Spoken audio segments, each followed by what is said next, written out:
Mag-jacket ka, huwag kang magpakita sa asawa mo. Iyon ang sigaw na bumaon sa tenga ko ilang minuto bago ako bumaba ng bus. Hindi ko agad naintindihan kung bakit ganun ang tono ng driver. Parang hindi biro pero hindi rin maipaliwanag. Hawak ko pa noon ang supot ng tinapay na binili ko sa terminal sa Cubao at ang isang manipis kong cardigan ay nakasabit lang sa siko ko dahil mainit-init pa ang hangin sa loob ng bus. Pero nang sumigaw siya, lahat kami halos napalingon. At sa totoo lang, unang pumasok sa isip ko, baka pinagtitripan lang ako. Kung napagod ka na ring magtiwala sa taong dapat unang kumakampi sa'yo, mag-comment ka ng lugar kung saan ka nanonood. At kung mahilig ka sa mga kwentong unti-unting humihigpit ang dibdib habang lumalalim ang katotohanan, huwag mong kalimutang mag-subscribe. Dahil ang gabing iyon, akala ko simpleng uwi lang. Hindi ko alam, may isang bagay pala akong makikita na magpapahinto sa buong katawan ko.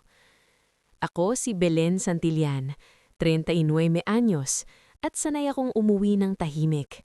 Hindi ako iyong tipong mahilig sa drama. Simula pa lang nung dalaga ako sa stamesa, ako na iyong babaeng natutong magsiksik ng sarili sa mga pagitan ng pangangailangan.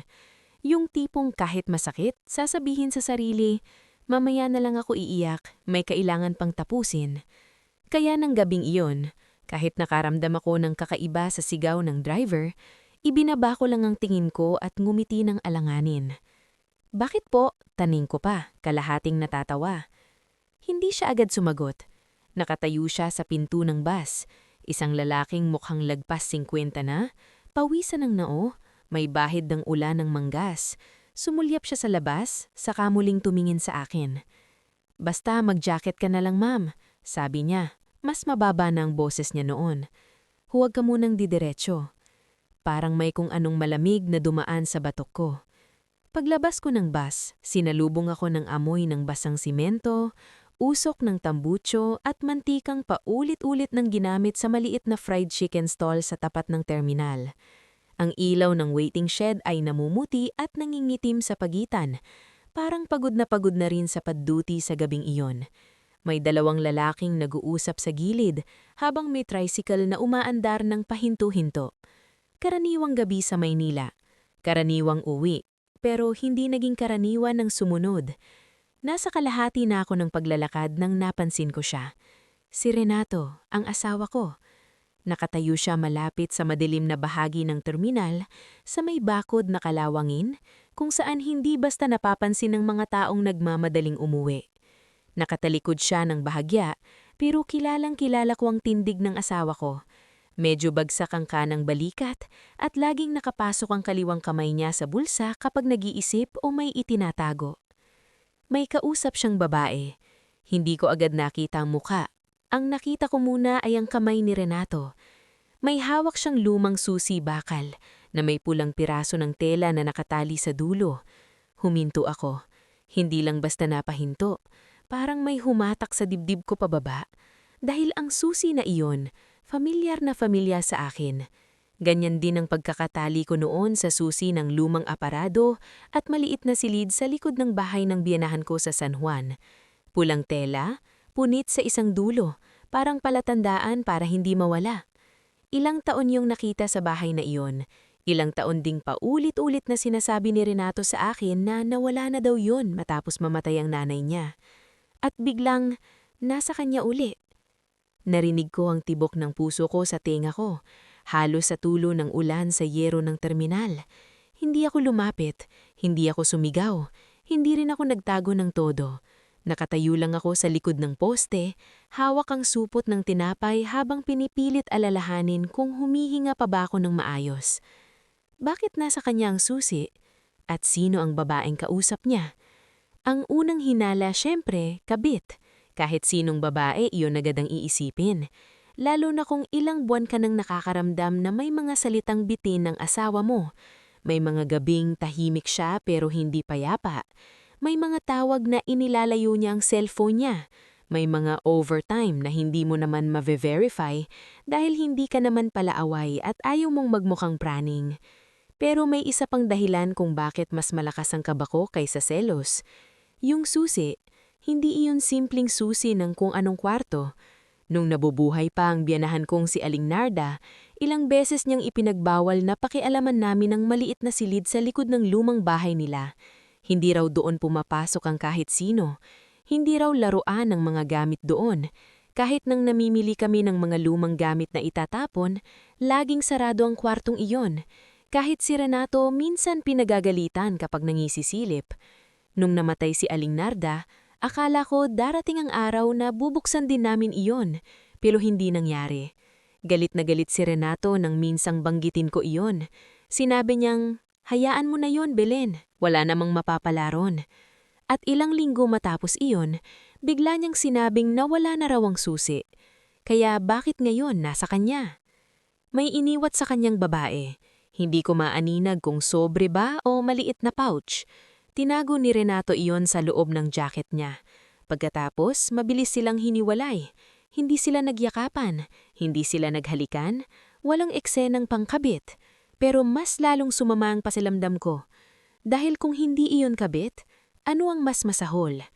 Maya-maya, umalis ang babae sakay ng puting kotse na hindi ko agad nakuha ang plaka.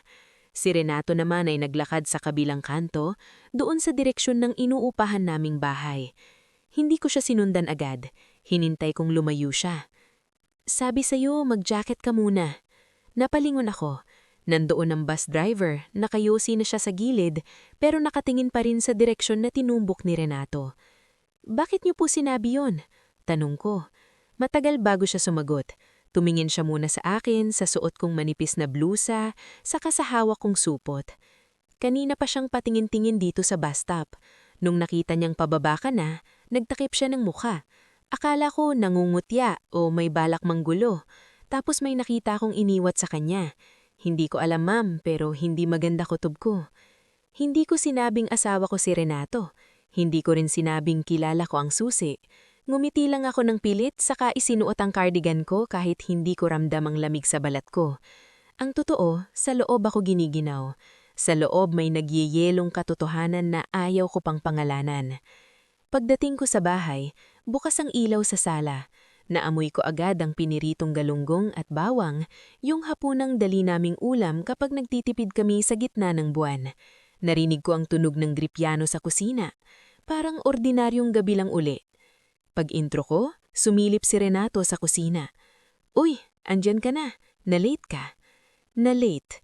Parang simpleng salita lang iyon, pero sa bibig ng taong kakakita ko lang sa madilim na kanto, hawak ng susi ng lumang lihim, iba ang dating.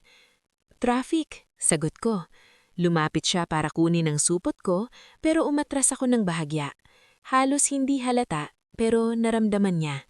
Kita ko sa isang kisap ng mata niya. "Anong meron?" tanong niya. "Wala, napagod lang."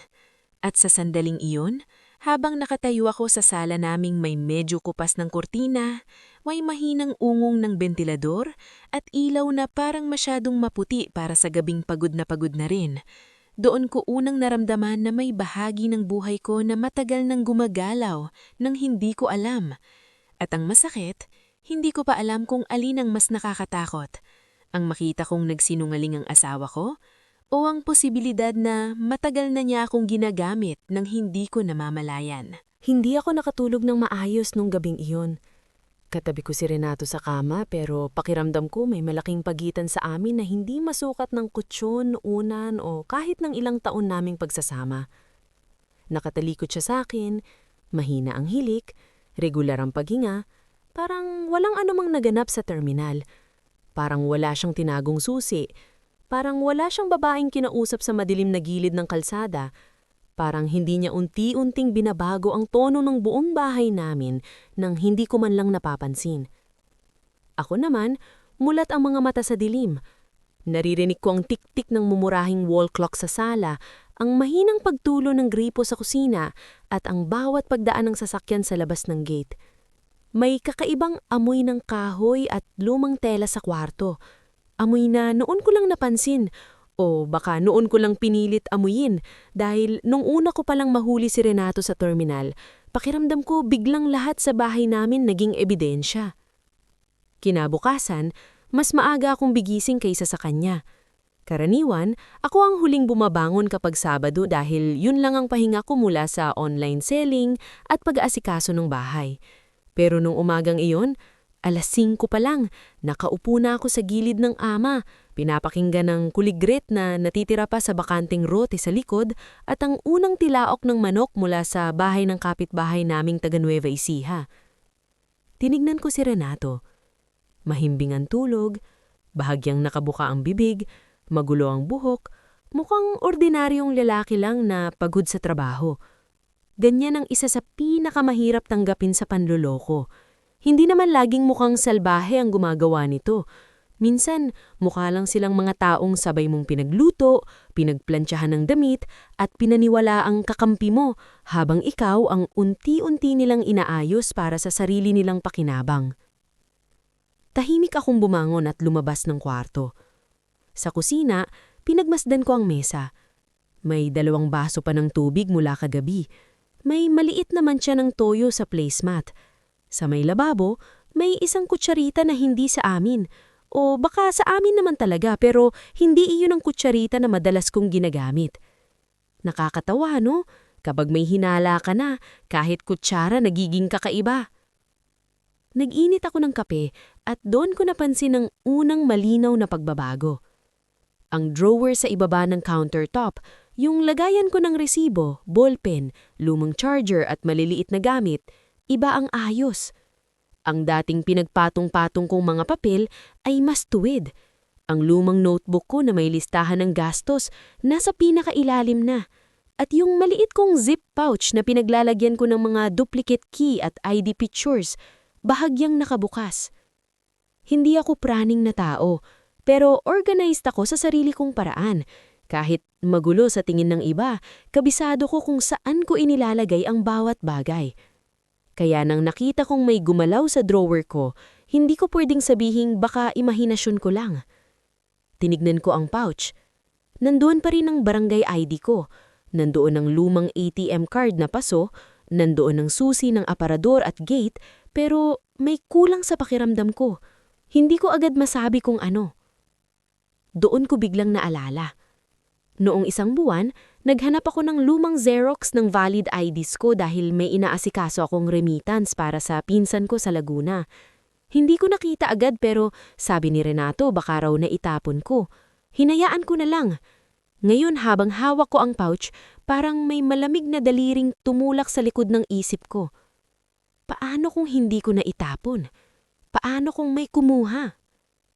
Narinig ko ang yabag ni Renato mula sa kwarto kaya binitawan ko agad ang pouch at nagsali ng kape sa tasa na parang yun lang naman talaga ang ginawa ko sa kusina. "Ang aga mo," sabi niya, paus pa ang boses. "Hindi na ako nakatulog ulit," sagot ko. Lumapit siya sa likod ko at humikis ng mabilis sa ulo ko. Dati, sa mga maliliit na galaw na iyon, nababawasan ang pagod ko. Ngayon, hindi ko na malaman kung maaawa ako sa sarili ko o magagalit na hinahayaan ko pa rin siyang lumapit sa akin na parang walang nababago. "Baka sa init sabi niya habang umiinom ng tubig. "Mamayang hapon ipapacheck ko ulit yung ventilador." Napatitig ako sa likod niya. Kapag nagsisinungaling si Renato, hindi siya yung tipong nagkakandara pa. Mas delikado siya roon, lalong nagiging kalmado, lalong nagmumukhang maayos. Parang kaya niyang itahi ang kasinungalingan sa pinakakaraniwang usapan hanggang sa magmukha iyong bahagi ng normal. Pagkatapos ng almusal, sinabing lalabas daw siyang sandali para bumili ng turnilyo at ipaayos ang isang sira ng motor ng kaibigan niya. Dati hindi ko yan papansinin. Noon, naniniwala akong maraming paliwanag ay tanda ng pagiging transparent. Ngayon, iba na. "Anong oras ka babalik?" tanong ko habang nagwawalis sa sala. "Bago magtanghalian," sabi niyang agad. Hindi ako sumabot. Narinig ko ang lagaslas ng walis sa sahig na simento at ang mahinang kanta mula sa radyo ng kapitbahay. Pagkalabas niya, hindi ko agad sinimulan ng paghahalongkat. Umupo muna ako, huminga. Pinilit pigilan sa sarili ko na magwala sa loob ng bahay na pinaghirapan kong ayusin kahit inuupahan lang naman namin. May mga babae kasing kapag nakaramdam ng hinala, agad gumugulong sa galit. Ako, kabaliktaran. Kapag mas nasasaktan ako, mas gusto kong tahimik muna. Bandang 10:00, may kumatok sa gate. Si Mila, kapitbahay naming mahilig manglaba sa umaga at magmasdan sa kalye nang hindi halatang nagmamasdan. Hindi ko masasabing tsismosa lang dahil may mga pagkakataong ang mga tulad nila ang unang nakakakita ng hindi napapansin ng mismong nasa loob ng bahay. "Oh, Belen, may suka ka ba dyan?" Tanong niya. Pinapasuloy ko siya na may pintuan at habang inaabot ko ang buti ng suka, nakatingin siya sa loob ng bahay na parang may gustong sabihin pero tinitimbang kung sasabihin ba. "Si Renato mo umalis na?" Tanong niya. "Oo, bakit?" "Wala," sabi niya, pero halatang meron. "Nung isang araw kasi, may hinatid na babae dito, akala ko kamag-anak niyo." Parang may tumulak sa dibdib ko. "Anong babae?" Umayos siya ng tayo. Maputi, medyo payat, mga nasa 40 siguro. Hindi naman mukhang bata. May dalang eco bag. Pumasok dito mga kalahating oras. Nakalak pa nga ang gate moon kaya akala ko bihiting mo kaya. Tumulo ang suka sa labas ng bote dahil hindi ko namalayan na madiin ang hawak ko. "Kailan?" "Nung Huwebes, tanghali. Ikaw yata noon nasa palengke o nasa pa-deliver, hindi ko sure." Huminto siya. "Pasensyahan na ha. Hindi naman sinasabi agad kasi akala ko okay lang. Pero kasi kahapon din yata may tumigil na kotse dito sandali." Hindi ako agad nakapagsalita. "Huwebes mon tanghali. Nasa bahay noon si Renato dahil sinabing masama daw ang pakiramdam at hindi siya papasok.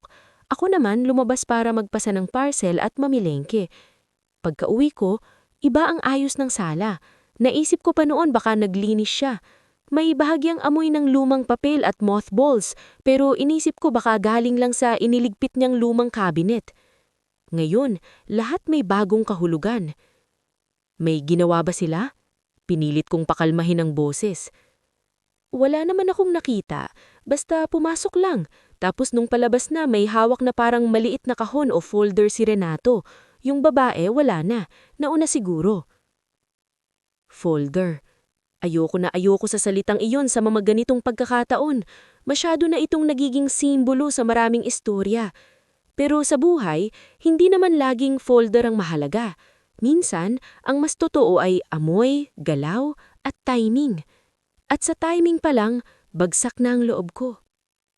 Pag-alis ni Mila, sinimulan kong silipin ang mga bahagi ng bahay na hindi ko pinapansin. Dati, ang ibabaw ng aparador, ang lumang toolbox sa ilalim ng lababo, ang kahon ng sapatos na taas ng cabinet, wala akong nakitang malinaw na ebidensya ng pagtataksil. Walang litrato, walang love letter na parang sa teleserye, pero may nakita akong mas nakakagulo. Sa likod ng rice dispenser, may maliit na piraso ng papel na nakatiklop. Hindi iyon love note, isa yung claim stub. Mabilis kong binuksan. May nakasulat na pangalan, petsa at lokasyon ng isang private storage facility sa Mandaluyong. At sa pangalan ng claimant, halos nanlamig ang kamay ko. Belen S. Santillan. Ako. Pero hindi ako kailanman nagrenta ng storage unit. At sa unang pagkakataon noong nakaramdam ako ng kaba kapag sinigawan ako ng bus driver, hindi na lang kaba ang nararamdaman ko. May kasama na itong malinaw na takot. Dahil kung ginagamit na ni Renato ang pangalan ko nang hindi ko alam, ibig sabihin, matagal na itong lakpas sa simpleng pagsisinungaling ng asawa. Buong hapon kong tinitigan ang claim stub na parang kusa itong magsasalita kapag sapat ko nang napatitig. Manipis lang iyon, murang resibo. Bahagyang kupas ang tinta sa gilid pero malinaw ang petsa, malinaw ang lokasyon at pinakamalinaw sa lahat, ang pangalan ko. Belen S. Santillan. Hindi pwedeng simpleng nagkakamali lang ng sulat dahil tugma pati middle initial. Parang sinadya talagang magmukhang ako ang may alam. Umupo ako sa gilid ng kama at pinilit isa-isahin sa isip ko ang lahat ng pagkakataon posibleng may nakuha si Renato mula sa akin. Xerox ng IDs, pirma sa mga routine na papel, authorization para sa isang delivery, o simpleng mga form na pinapapirmahan niya habang abala ko sa kusina at ang sabi ay para raw sa internet line o barangay requirement. Noon, hindi ko pinagdududahan. Bakit ko naman gagawin? Asawa ko iyon. May mga babae talagang akala nila ang pagtataksil lang ay ang may ibang katawan na hinahawakan ng asawa nila. Pero sa totoo lang, may mas tahimik at mas nakakasira. Yung ginagawang puhunan ang tiwala mo. Yung ginagamit ang pagiging mahinahon mo para hindi ka agad magtanong. Yung pinipirma ka sa buhay na hindi mo naman alam na inilulubog ka na pala. Bandang 12:00, dumating si Renato. Narinig ko pa lang ang kalansing ng gate, itinupi ko lang claim stub at isinilid sa bulsa ng saya ko. Pagpasok niya, may dala siyang maliit na supot ng tornilyo at isang plastik ng yelo. Normal na normal. "Oh, naka-lunch ka na?" tanong niya. "Hindi pa," sagot ko. "Bakit? Akala ko kakain ka muna." Inilapag niya ang supot sa mesa at nagpunas ng pawis sa noo. Init sa labas. Init sa labas. Samantalang ako, nagyayelo na naman sa loob. Hindi ko siya hinarap agad. Nagsandok ako ng kanin, nag-init ng tirang ulam at hinayaan siyang magsalita ng magsalita tungkol sa kaibigan niyang may problema sa motor. Nakikinig ako, pero hindi bilang asawa. Nakikinig ako bilang taong sinusubukang hanapin ng unang malinaw na mali sa kwento. At dumating nga. "Sa Boni ka pumunta?" Tanong ko, kunwari casual lang habang inaayos ang plato niya. "Hindi," sagot niya agad. "Dito lang sa may kalintong banda." Napatingin ako sa kanya. Isang simpleng sagot lang, maliit. Wala pang sigawan, wala pang pagbubunyag. Pero dahil hawak ko sa isip ang lokasyon ng storage facility sa Mandaluyong at dahil alam kong dinaanan niya ang direksyon iyon kagabi, parang nag-iwan ng gasgas sa tenga ko ang "dito lang." "Akala ko sa may banda roon kasi may mura raw piyesa," sabi ko. Umiling siya at kumain. Hindi na ako lumayo." Ayan na. Ang unang maliit na kasinungalingan na nahuli ko ng buo. Minsan, hindi mo kailangan ng malaking drama para masabing may tinatago ang tao. Minsan, sapat na ang isang direksyon na hindi tugma. Tahimik akong kumain, siya naman ay parang walang napapansin. Pero napansin ko, mas madalas niyang tingnan ang cellphone niya. Naka-face down ito sa mesa. Kapag umiilaw ang screen, hindi niya agad hinahawakan. Hinihintay munang tumigil bago silipin. Sanay na sanay. Nang natapos kaming kumain, sinabi kong matutulog muna ako dahil sumasakit ang ulo ko. Totoo naman kahit paano, pero halip na mahiga, pumasok ako sa banyo at umupo sa takip ng inidoro. Doon ko inilabas ang cellphone ko at sinubukang hanapin online ang pangalan ng storage facility. Meron nga. Maliit na private storage warehouse, pwedeng short-term at monthly. Kailangan ng valid ID at pirma para sa release ng item. May hotline, may office hours. Hindi ako tumawag agad. Hindi dahil duwag ako, kundi dahil ayokong masayang ang unang galaw ko. Kapag may mali ka ng hinala at inunahan mo ng tanong nang wala ka pang sapat na hawak, madali silang maglinis ng bakas. Kaya sa halip, nagsimula akong magbalik tanaw. Naalala ko ang unang taon namin ni Renato bilang mag-asawa. Hindi kami mayaman. Nagsimula kami sa maliit na inuupahang kwarto sa Pasig na umaabot ang ulan sa bintana tuwing habagat. Ako ang nagbenta ng ilang alahas ko noon para may pandagdag sa puhunan niya sa maliit na supply sideline. Ako rin ang nag-asikaso sa nanay niya na madalas makonfine noon. Kapag kulang, ako ang humahanap ng paraan. Extra rakit, online tinda, gawaing hindi ko niya ikinukwento sa iba dahil ayokong kawaan. Hindi ko iyon binibilang noon kasi kapag mahal mo, hindi mo naman sinusukat lahat. Pero sa araw na maramdaman mong ginagamit pala ang kabutihan mo, kusa mong maaalala pati mga bagay na matagal mo nang pinalagpas. Paglabas ko sa banyo, narinig ko siyang may kausap sa may likod bahay. Mahina ang boses pero may tigas. "Oo, nasa akin pa yon. Hindi pa pwede. Huwag muna ngayong linggo." Tumigil ako. Hindi ko siya nilapitan. Pinakinggan ko lang mula sa likod ng kurtina sa may kusina. "Tama na muna yung kulitan," sabi niya ulit. "Kapag nagkamali tayo, pare-pareho tayong babagsak." Pare-pareho. Hindi lang pala siya. Hindi ko na narinig ang kasunod dahil napansin niyang may anino sa loob at agad niyang pinutol ang tawag. Pagpasok niya, nakita kong nag-aayos ng pinagkain. "Sino yung kausap mo?" tanong ko. "Si Joel lang," sagot niya agad. "Utang sa piyesa." Joel na naman. Laging may Joel kapag may gustong takpan si Renato. Katrabaho raw, kaibigan raw, kakilala raw. Hindi ko alam kung iisang tao ba talaga o pangalan lang na ginagamit niya kapag ayaw niya ng magpaliwanag. Tumanggi ako. Ganun ba? Nang gabing iyon, hindi ako nagtanong ng direktsahan. Hindi ko inilabas ang claim stub, hindi ko binanggit ang babaeng nakita ko. Hindi ko sinabi ang tungkol sa susi. Sa halip, nagmasdan ako. Bago siya matulog, inilagay niyang isang maliit na envelope sa loob ng lumang bag niya na ginagamit niya lang kapag may inaasikaso.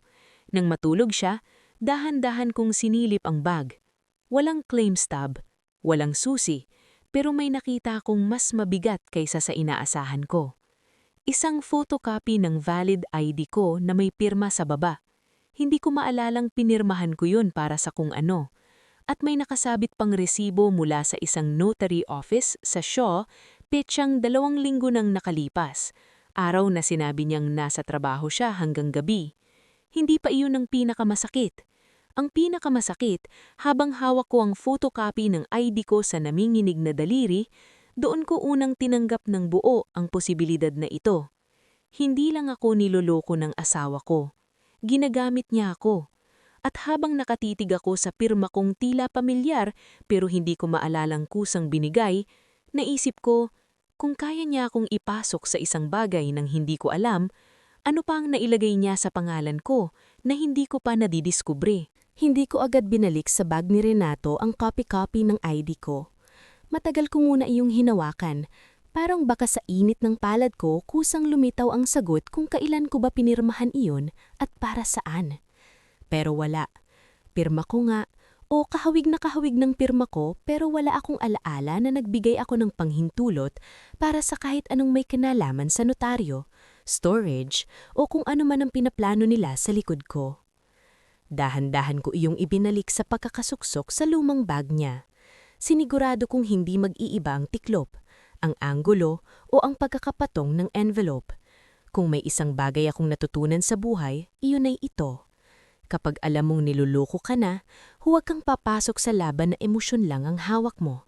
Kailangan mo ng tiyaga, kailangan mo ng timing, at higit sa lahat, kailangan mo ng katibayan na hindi basta mabubura kapag nagsinungaling na naman sila sa'yo ng diretsahan.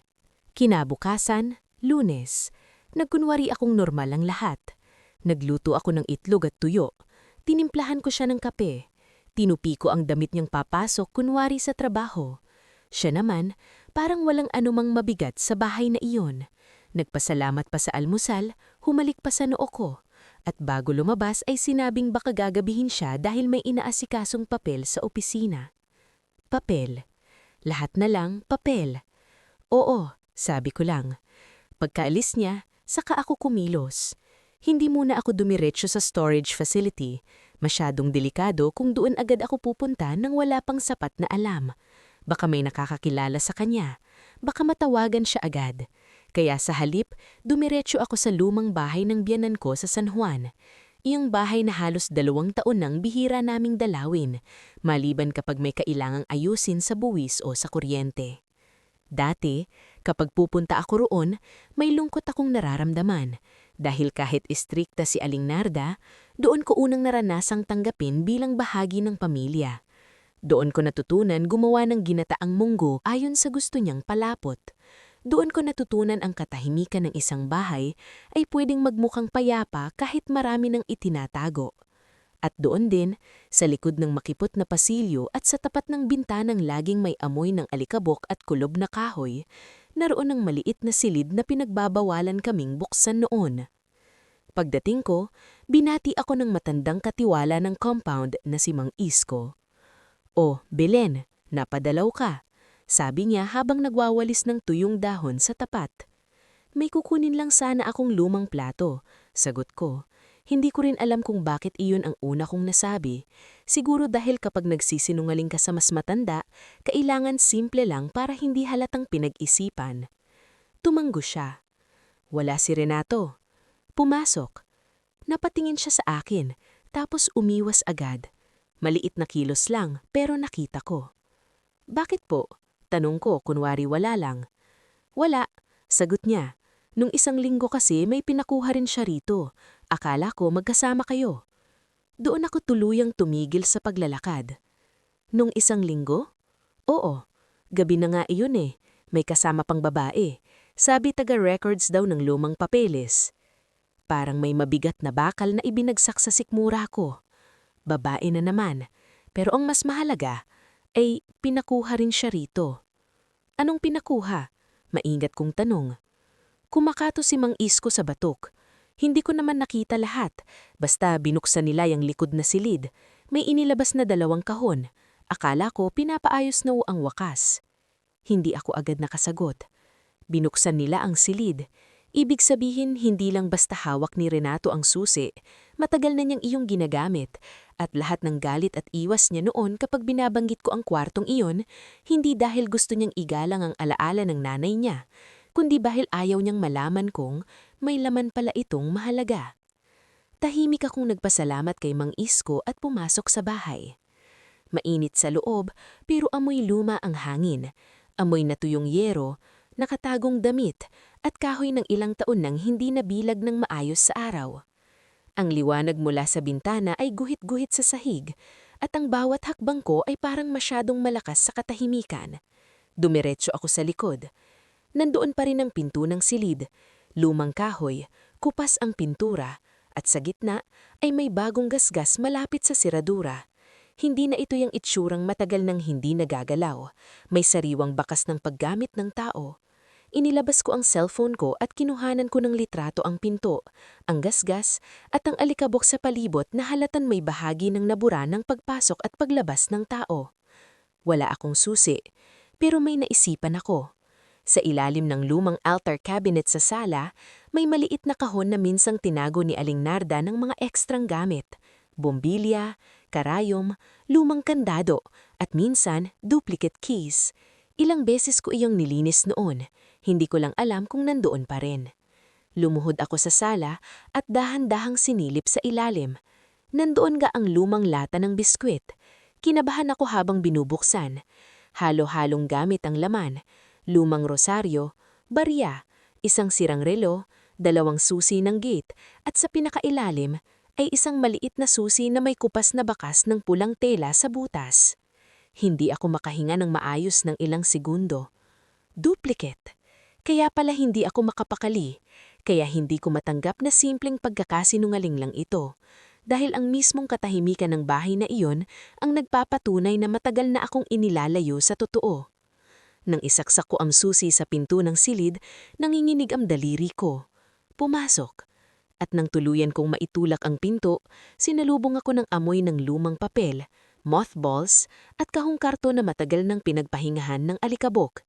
Maliit lang ang silid, may bakal na shelf sa kanan, isang lumang mesa sa kaliwa, at bakanting bahagi sa gitna kung saan halatang may dating nakapatong na kahon dahil mas malinis ang marka sa sahig.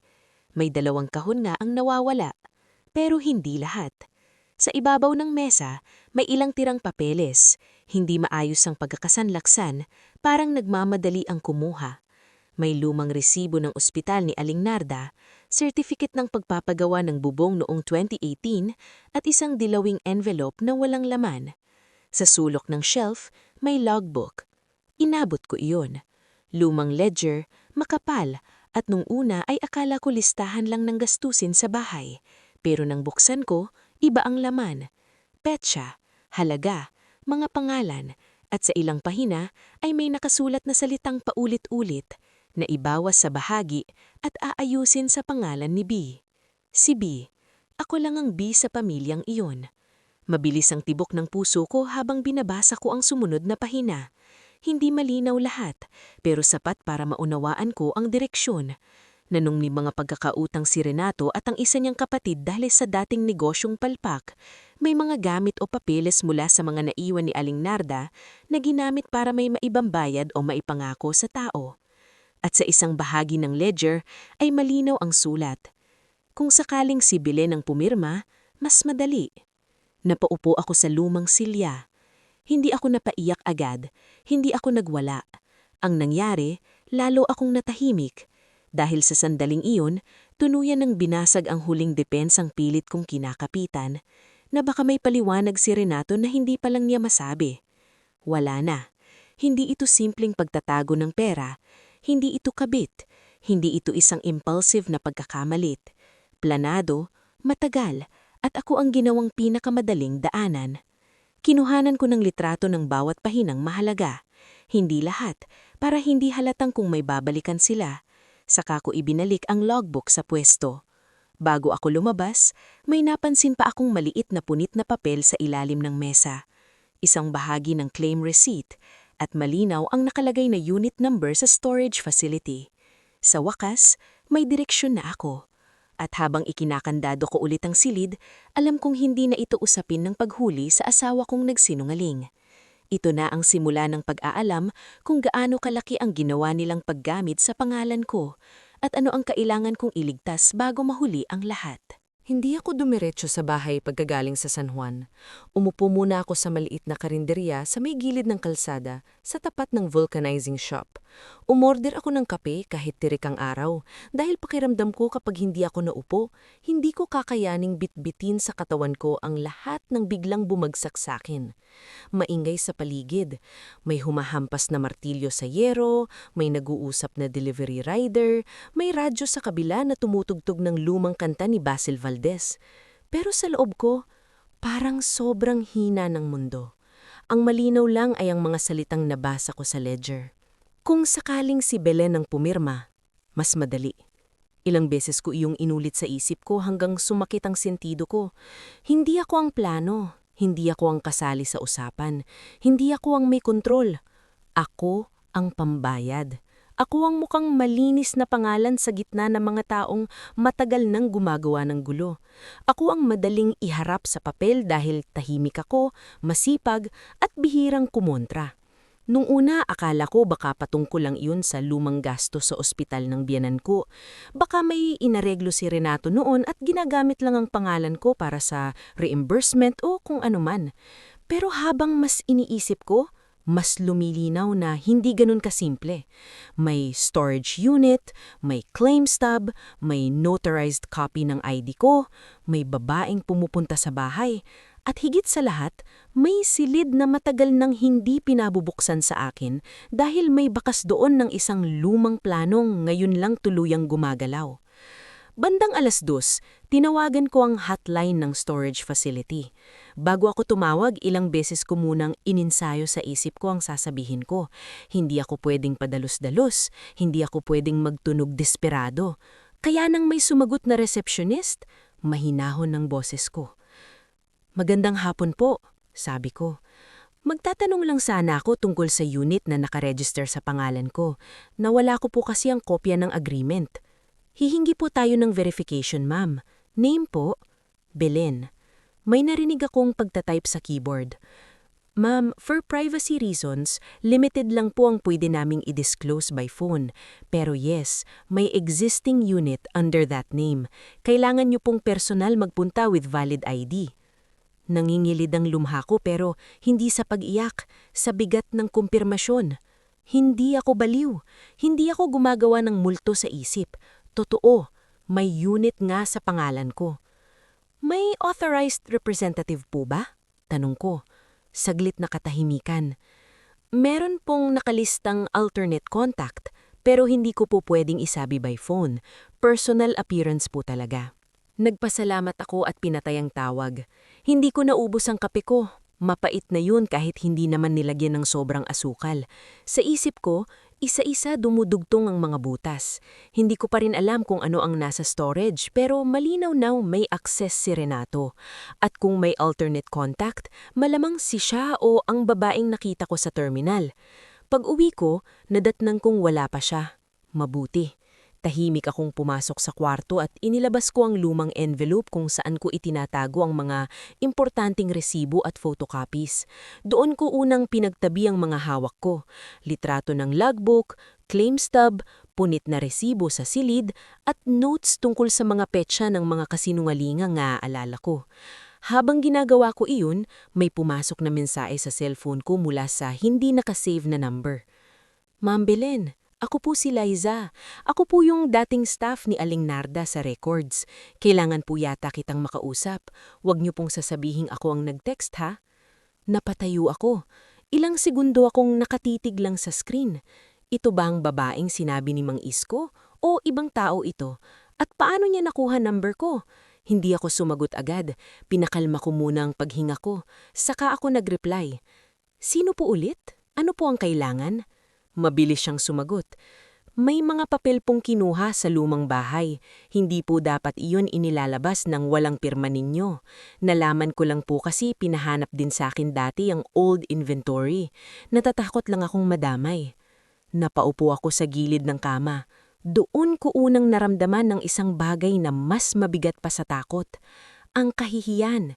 Hindi yung kahihiyang nakakahiya sa ibang tao, kundi yung pakiramdam na ang buong pagkatao mo ay ginawang daanan ng kasinungalingan habang abala kang magluto, magtipid at magtiwala. Tinawagan ko si Liza. Mahina ang boses niya, parang nasa banyo o sulok habang nagsasalita.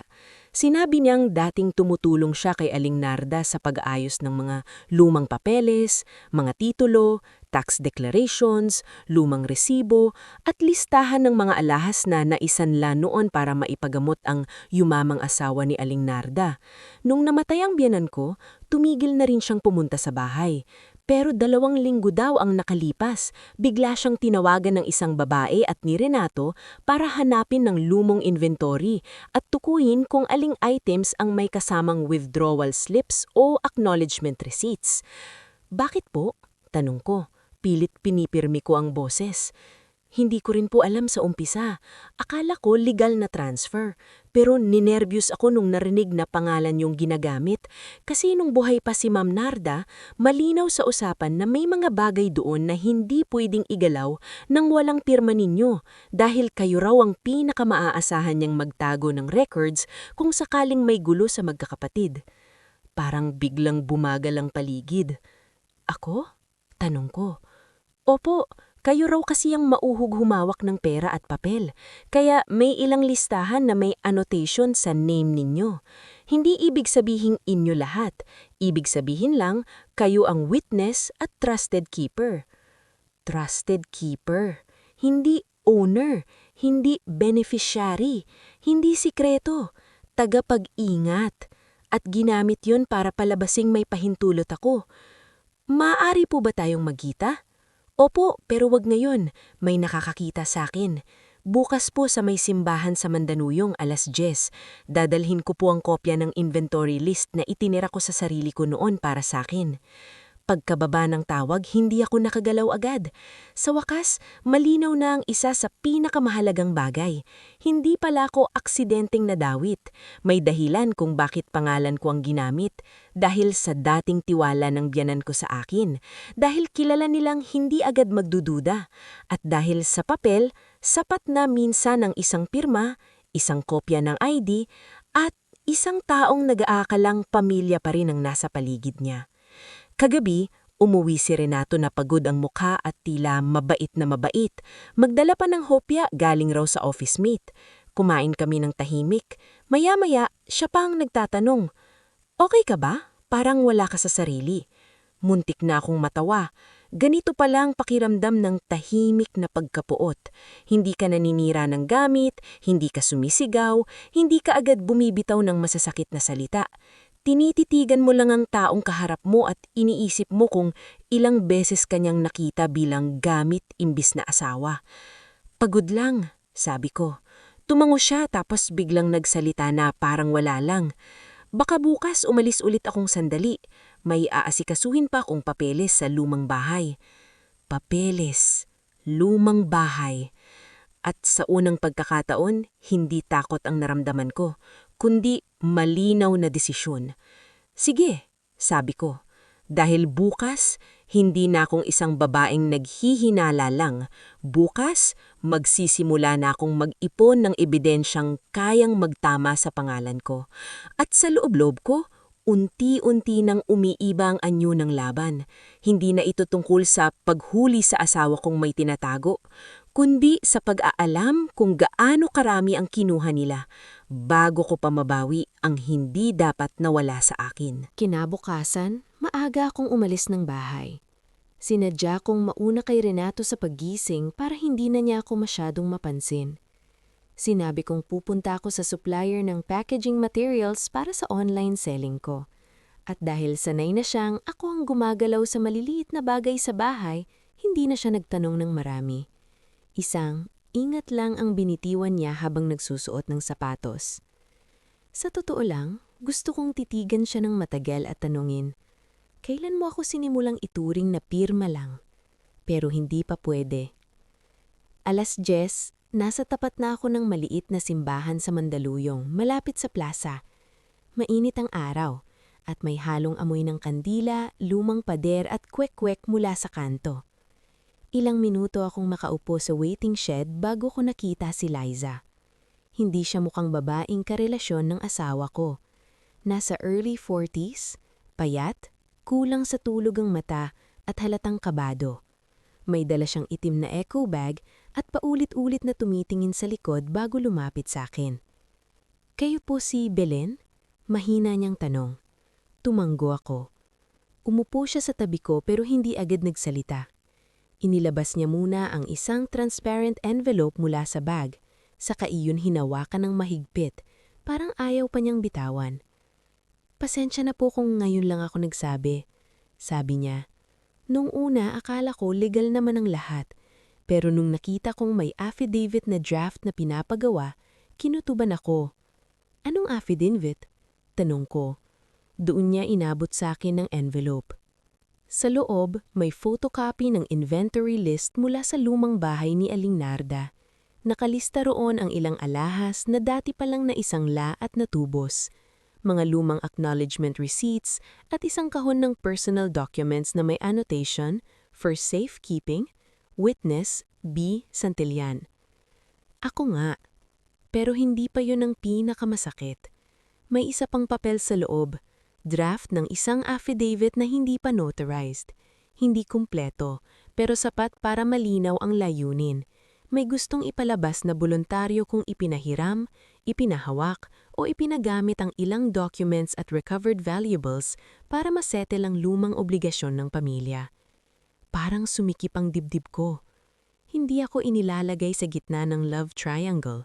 Mas masahol. Ginagawa nila akong consenting participant sa problemang hindi ko man lang alam. "May pumipilit bang gumawa nito?" tanong ko. Nag-alinlangan si Liza. "Hindi ko po masasabi lahat, pero may abogado po na pinagtatanungan si Sir Renato at ang kasama niyang babae.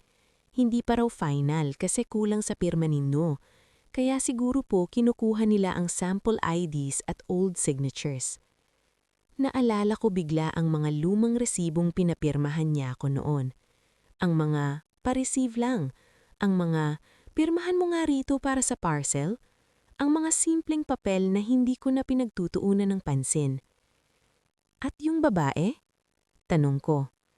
"Hindi po kabit sa tingin ko. Paralegal po yata o taga-asikaso ng papeles. Minsan sila-sila ang naghahanap ng butas kapag may gustong ayusin nang hindi dumadaan sa lahat ng tamang proseso." Hindi kabit, hindi babae ang sentro. Mas humapdi tuloy. Dahil kung kabit lang, may pamilyar na pangalan ng sakit, may hulma na, may madaling sisihin. Pero ito ay uri ng pagtataksil na mas malamig, mas organisado, mas tahimik, at mas malalim ang tama dahil hindi lang puso ang ginalaw. Pangalan ko, pirma ko, kredibilidad ko. Bakit nila ginagawa ito? Halos pabulong na tanong ko. Tumingin sa akin si Liza at sa mata niya ko nakita ang sagot bago pa man niya sabihin.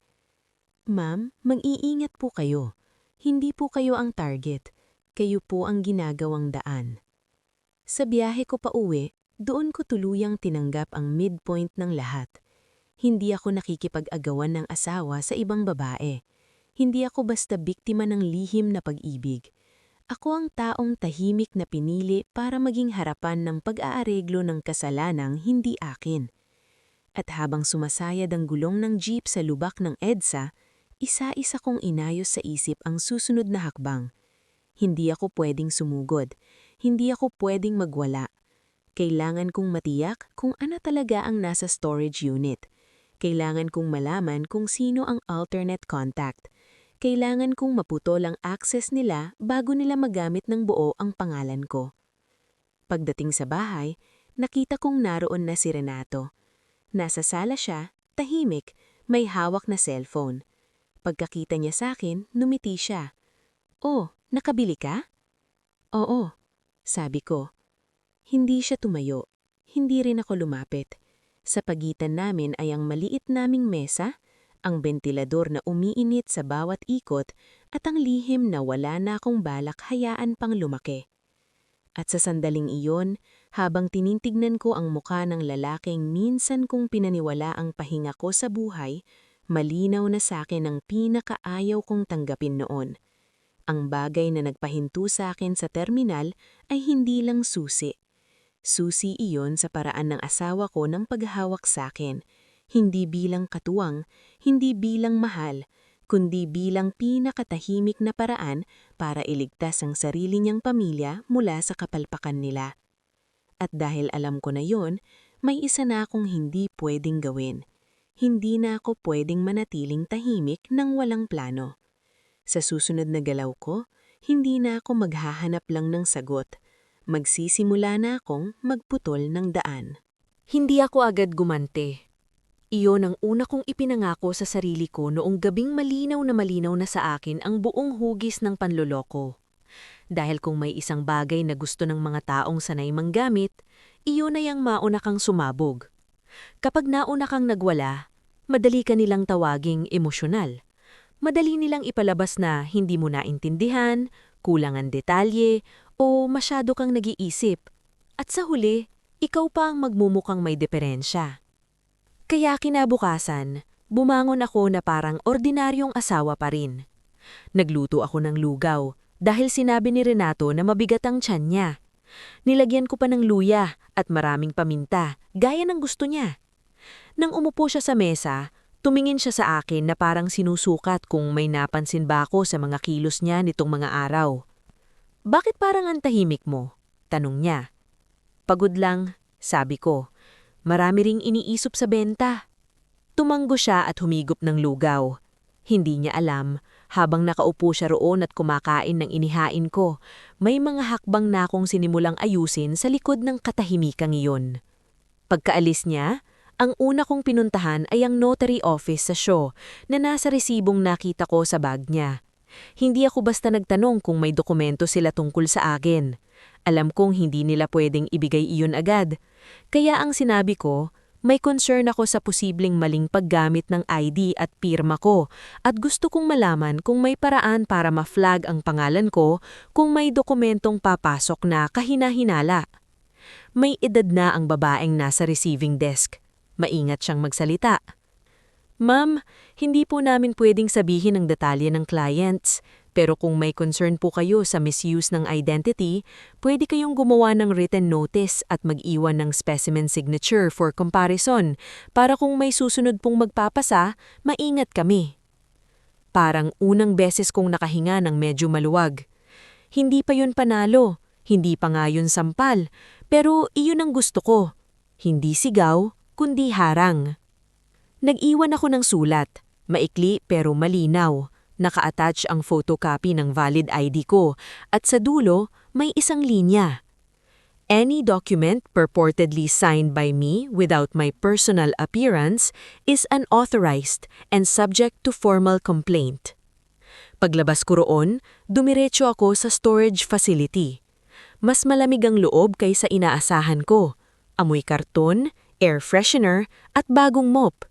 Sa reception, ipinakita ko ang ID ko at sinabi kong gusto kong i-review ang unit registered under my name. Ilang minuto ng verification at ipinapirma ako sa logbook.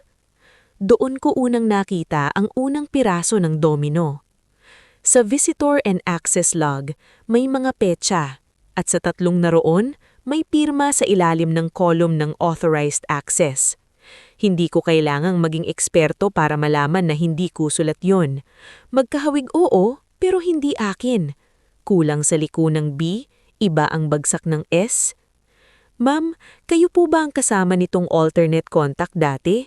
Talong ng lalaki sa front desk habang tinitignan ng monitor. Sino po? Tanong ko. Nag-alangan siya.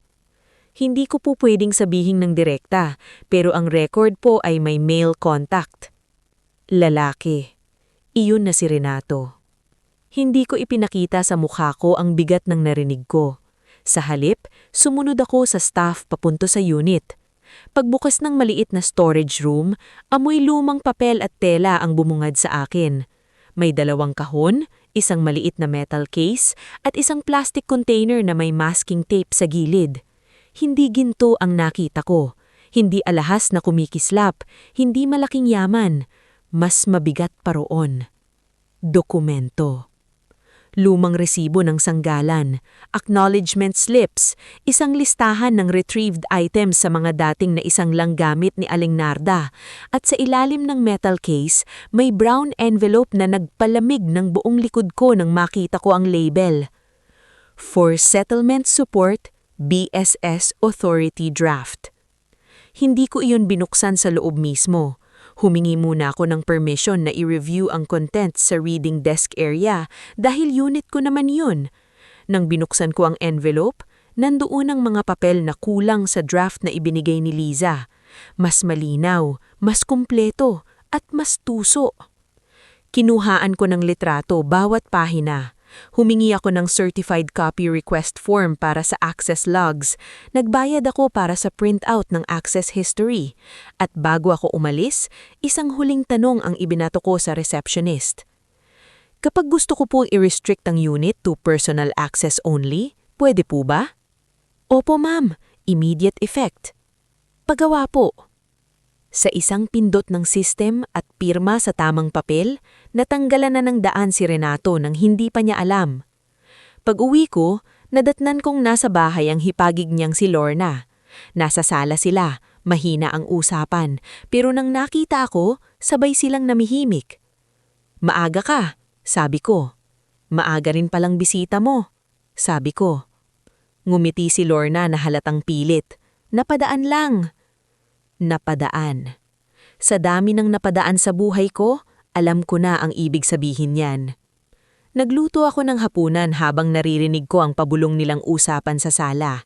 Hindi ko na kailangang marinig ang bawat salita.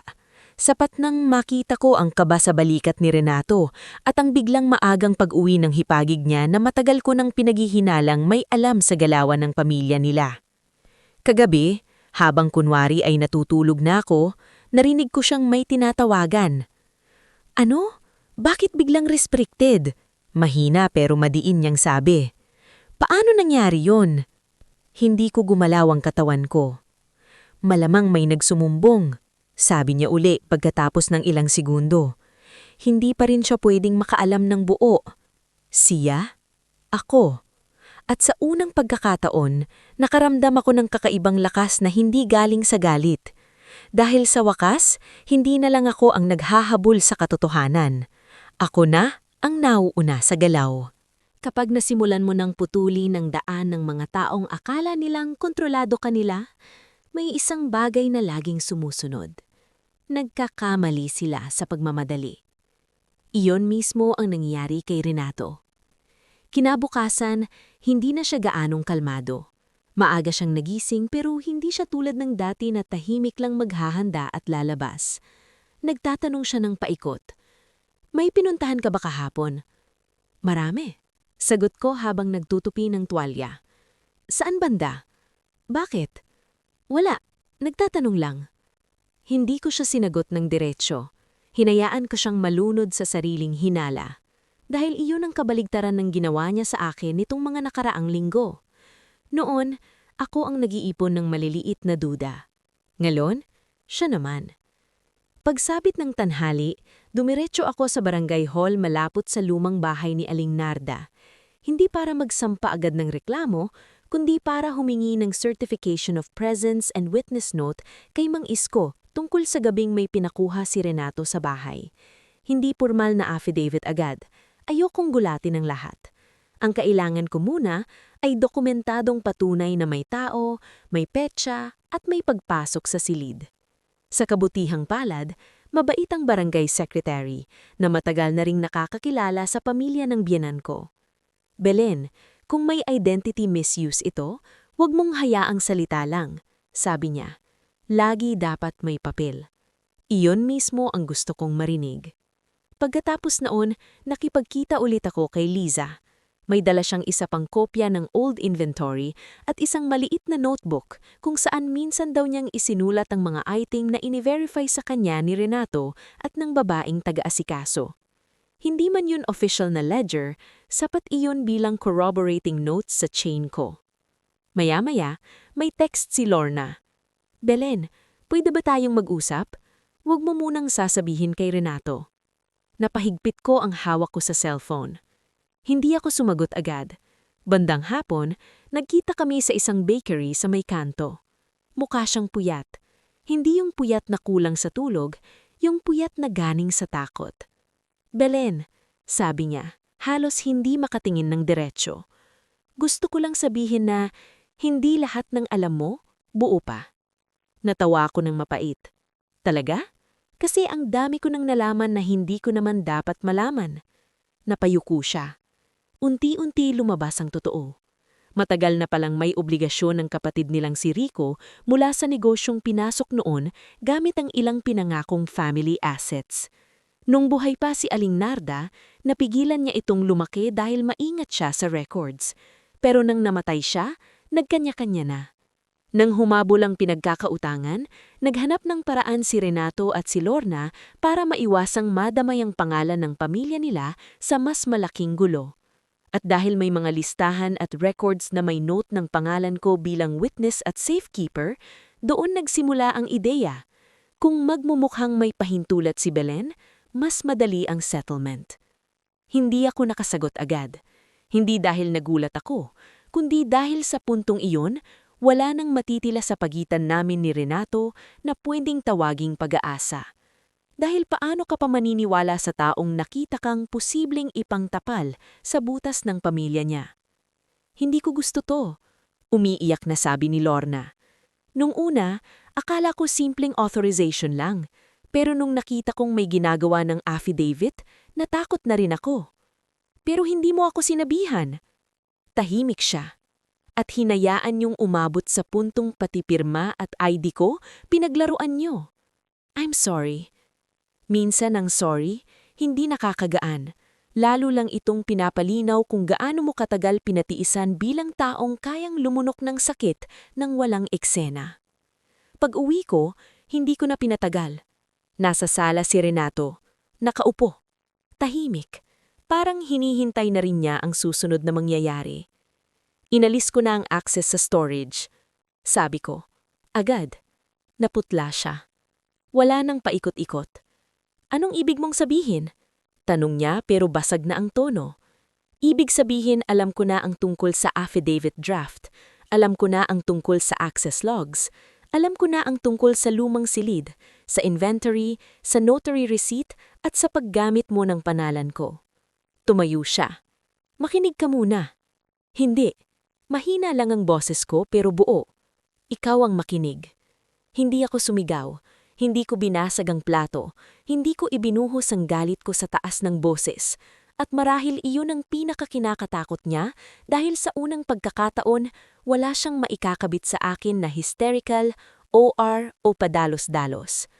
Inayos ko na ang specimen notice ko sa notary office. May certified request na rin ako sa logs. May kopya na ako ng records at may witness note na rin tungkol sa pagpasok mo sa lumang bahay. Kitang-kita ko ang pagguho sa mukha niya. Hindi isang malaking pagsabog, kundi unti-unting pagbitak ng kumpiyansang matagal niyang inalagaan. Belen, hindi ko gustong saktan, sabi niya. Doon ako natawa.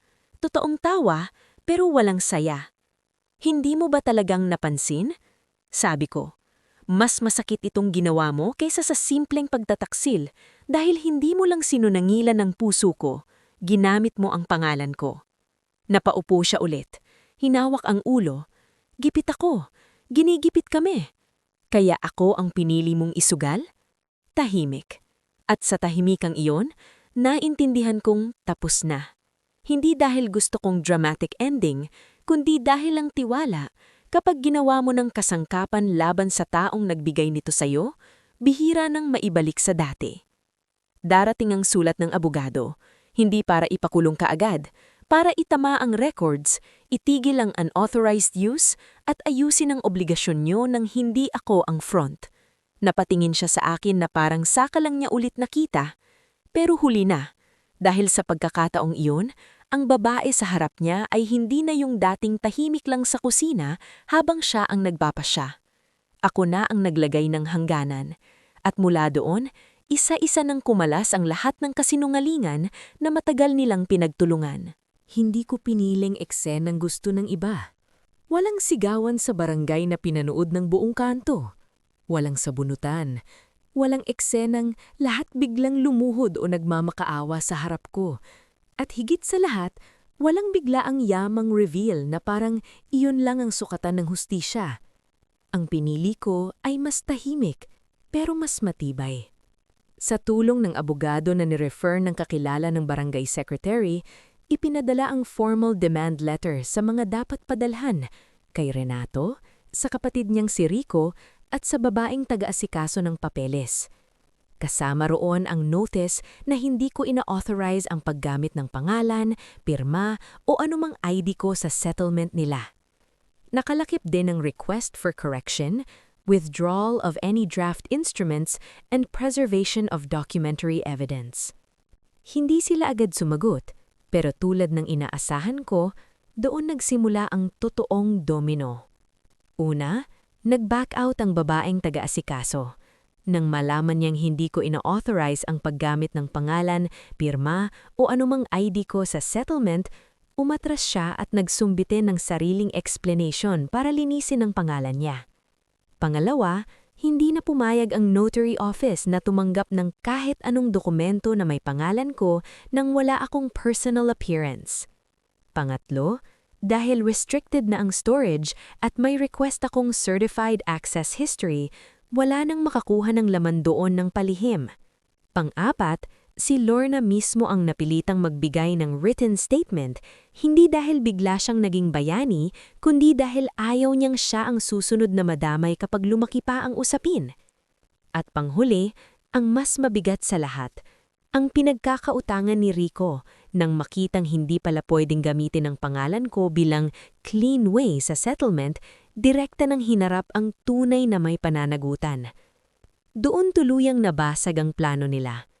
Hindi ako naging panangga, hindi ako naging pirma, hindi ako naging pambayad.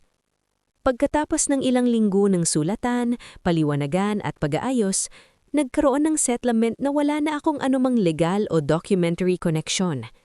Kailangan nilang maghanap ng sariling paraan, magbenta ng sasakyan, magsanla ng tunay nilang hawak at umimin sa mga taong matagal nilang pinaikot na hindi ako bahagi ng usaping iyon. Ang mga papeles na may pangalan ko ay na-withdraw, na-cancel o namarkahang contested. Ang access history ay na-preserve at ang pinakamahalaga, na ibalik sa akin ang kontrol sa sarili kong pangalan. Hindi perpekto ang naging proseso. Nakakapagod, nakakahiya. May mga gabing umiiyak ako ng tahimik sa banyo dahil hindi ko matanggap na sa simpleng pagsisilbi at pagtitiwala ko sa pamilya, ganito kalaki ang muntik kong ikapahamak. Pero unti-unti, may isang bagay na mas mahalaga kaysa paghihinggan ang nabuo sa akin. Linaw. Nakita ko kung sino ang kaya kong isugal kapag gipit sila. At dahil doon, mas malinaw ko ring nakita kung sino ako kapag hindi na ako pumapayag. Umalis ako sa bahay na yon isang umaga na walang drama. 2 maleta, isang eco bag at isang kahon ng mga personal kong gamit. Nasa pinto si Renato, tahimik, maputla at maring gusto pang magsalita. Pero pagod na ako sa mga salitang laging huli. "Belen?" sabi niya. Huminto ako pero hindi na lumingon agad. Hindi ko inakalang dito hahantong. Dahan-dahan akong humarap. "Ako rin," sabi ko. Akala ko asawa ang pinaka-safe na lugar. Hindi pala. Hindi siya umiyak. Hindi rin ako. Minsan lampas luha na ang ilang sakit. Nasa antas na sila ng pagtanggap na hindi lahat ng nasira ay dapat pang buuin ulit. Lumipat ako sa maliit na apartment malapit sa kaibigan kong si Mara. Doon ako nagsimulang muli. Masikip ang kusina, manipis ang dingding, at rinig mo ang tsinelas ng kapitbahay sa koridor tuwing madaling araw. Pero tahimik ang loob ko sa paraang matagal kong hindi naranasan. Walang nakatagong susi, walang drawer na ginagalaw ng palihim, walang pangalan kong ipinapasa kung saan-saan nang hindi ko alam. At sa unang beses matapos ang lahat, nakatulog ako ng buo. Hindi dahil wala ng sakit, kundi dahil wala ng kasinungalingang katabi ko sa kama. Minsan, ang pinakamasakit na pagtataksil ay hindi yung may ibang minahalang taong mahal mo. Minsan, mas masakit kapag ginawa ka nilang kasangkapan dahil alam nilang mabait ka, tahimik ka at matagal kang nagtitiis. Kaya tandaan mo ito, ang kabaitan na walang hangganan ay madaling gawing daan ng mga magsasamantala. Hindi kasalanang magmahal at magtiwala, pero tungkulin mong protektahan ang pangalan, dignidad at kapayapaan mo kapag may taong handa itong isugal para sa sarili nilang kapakanan. At kung umabot ka hanggang dulo ng kwentong ito, sana huwag mong kalimutang dalhin ang aral. Hindi lahat ng tahimik ay mahina. Minsan ang tahimik ang pinakadelikatong bumangon, dahil kapag kumilos na siya, hindi na emosyon ang hawak niya, kundi katotohanan. Mga kasulat, kung tumago sa puso mo ang kwentong ito, i-like mo ang video, i-share mo ito sa mga kakilala mong kailangang makarinig ng ganitong aral, at huwag mong kalimutang mag-subscribe para sa mas marami pang kwentong may lalim, kaba at hustisyang hindi minamadali. Mag-comment ka rin sa ibaba. Kung ikaw si Belen, anong unang hakbang ang gagawin mo nang malaman mong ginagamit na pala ang pangalan mo ng sarili mong asawa? At sabihin mo rin kung anong lugar ka nanonood. Gusto kong mabasa ang mga kwento ninyo sa comments. Dahil sa mundong puno ng matatamis na salita, minsan ang pinakaimportanteng proteksyon ay hindi lakas ng boses, kundi lakas ng loob na sabihin, hanggang dito ka lang.